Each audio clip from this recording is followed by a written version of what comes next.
وزارت کارهای داخلی تاجیکستان خبر داد که یک زن 43 ساله ساکن شهر وحدت دو ساکن این شهر را به مبلغ 400,000 سومانی فریب داده است. از جمله به میلیس شهر وحدت با عریضه زن 41 ساله ساکن شهر مذکور در آن خصوص مراجعت نموده است که ماه ینور سال 2021 زن 43 ساله ساکن شهر ذکر گردیده با روی فریب به باوریش در اومده از او برای تجارت 310,000 سومانی گرفته تا حال مبلغش را برنگردانیده است.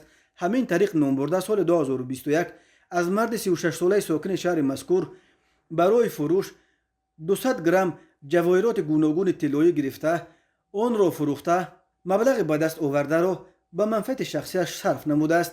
ضرر رسانیده شده 90,000 سومانی را تشکیل می‌دهد. از روی این حادثه تفتیشات ادامه دارد. وقتی آخر وزارت کارهای داخلی تقریبا هر روز از آشکار شدن یک یا دو حادثه قلابی به مبلغ بزرگ و مخصوصا بزرگ خبر می‌دهد.